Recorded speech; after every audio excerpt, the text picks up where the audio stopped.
Back here in Washington, Morse code helped to save the life of a Tacoma man. As Ryan Sims reports, it helped Pierce County Sheriff's deputies save the day.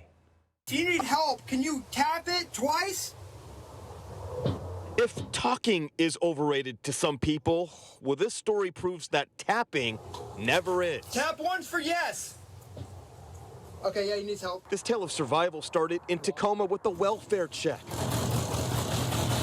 A man's loved ones said they hadn't heard from him in 4 days. Steve, you in there? Then, though, deputies spotted that man through the window. Even just the mere ability to talk with us was very limited. Clearly, in this case, talking and texting weren't options, so that's when deputies turned to code for help. Morse code, that is. Tap once for yes. All of it the results of a state law requiring officers to get some kind of approval from homeowners to enter properties during nonviolent incidents. We would have had to walk away from that home by law, and we wouldn't have had anything to articulate breaking through that door. In this case, the need for help was not lost in communication. All right, we're trying to come in there right now, okay? The rescue was then on. Bolted doors and blocked off entrances posed a challenge,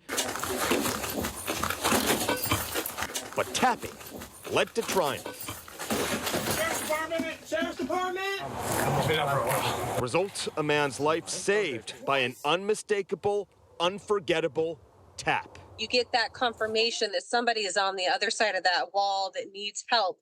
There is an adrenaline dump. And as for where things stand right now, that man was taken to the hospital, should be okay in the long run, despite being the fact that he was on that floor for 4 straight days. Coming to you from the Pierce County Sheriff's Office in Tacoma, Ryan Sims, KOMO News.